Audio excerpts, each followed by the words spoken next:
Hey, what's up guys? So the first thing you need to know about when you go through any kind of workout program is how to set your posture first. And what that means is how you're going to distribute the forces throughout your body.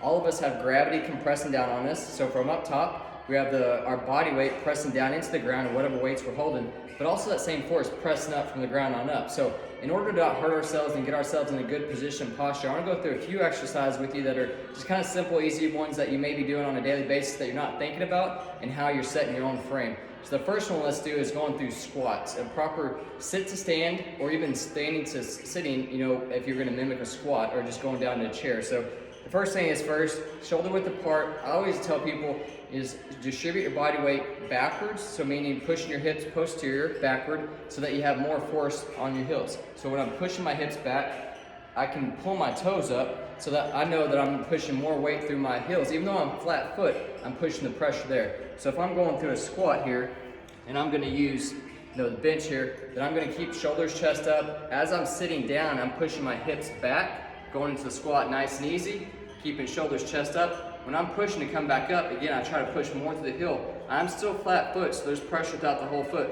but it's not through the toe. Anytime you press through the toes, then you're pushing more pressure through your knees and your back. So it's kind of a one joint, opposite joint kind of thing, so it's zigzag throughout the body. So pressure through the heels, flat feet versus through your toes. Now if you're in an athletic stance, which we're gonna be going through in some of these workouts where we're a little bit more kind of shifty with our body weight and cardio, then yeah, you're gonna be more with your toes. But if it's a weighted exercise, controlling your body weight and you want a controlled movement, weight through the heels, flat feet. So let's demonstrate on a squat here. So I've got the squat rack set up, have the bench, actually for purposes so you can kind of see here, I have the weight on the squat rack. So if I come up, set my feet shoulder width apart, hips pushing back, shoulders, chest up. I use that bench. Now I know I can move my toes up and down, but then when I'm going back up, pressing through the heel. So again, slow going down, press the heel, flat foot, coming back up. You don't have to use the bench, but that helps you gauge and also control. That's a good one for working backwards or even a chair or the bed at home. So another one I like to do is the bent over row. So this one, I still have a flat foot, weight to the heel, but now I'm thinking about tightening my core, my abs, so I'm protecting the back, bent over row, shoulder, and sometimes honestly I'll use the length of the bench, but for purposes here I want you to see this. So, you know, my hand is underneath the shoulder, tighten stomach, flat back, again, kind of a flat foot here, pressing through the foot. Sometimes I'll come up a little on the toe on this one. I'm more worried about where is it pressing on the low back here. When I grab the weight, the one thing that people don't think about is when they're pulling the weight or doing a row or curl, anything with weights with the arms, even your purse, ladies, someone are grabbing bags, other stuff at the gym. When you're letting that weight down or even pulling it up, are you pulling with the shoulder blade first? So when I grab the weight, when I come up, it's a squeeze of the shoulder blade first versus just the arm, if that makes sense. So versus me doing a curl or always pulling the weight with just my arm muscle, it's more through the back side. So you initiate the movement with the shoulder blade in the back.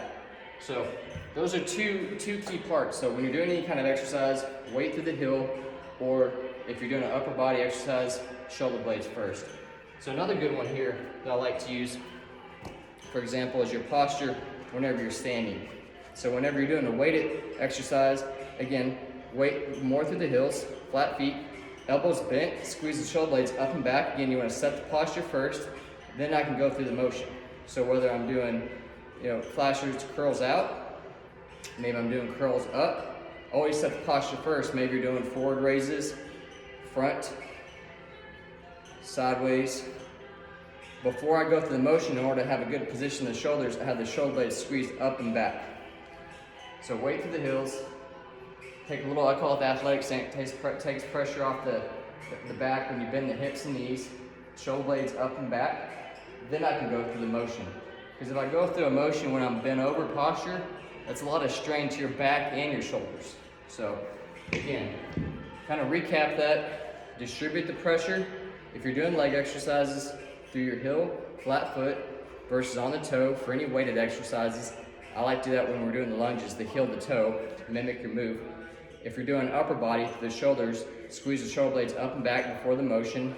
And with a kind of a full body exercise, hips, knees slightly bent, shoulders up, chest up, tighten the stomach muscles, protect the low back, protect the core. Again, be smart, strategic. When you do this, you have a good set, good posture of your frame. You can activate your other muscles a lot easier and a lot more efficient, so you get more out of workout and less chance for injury.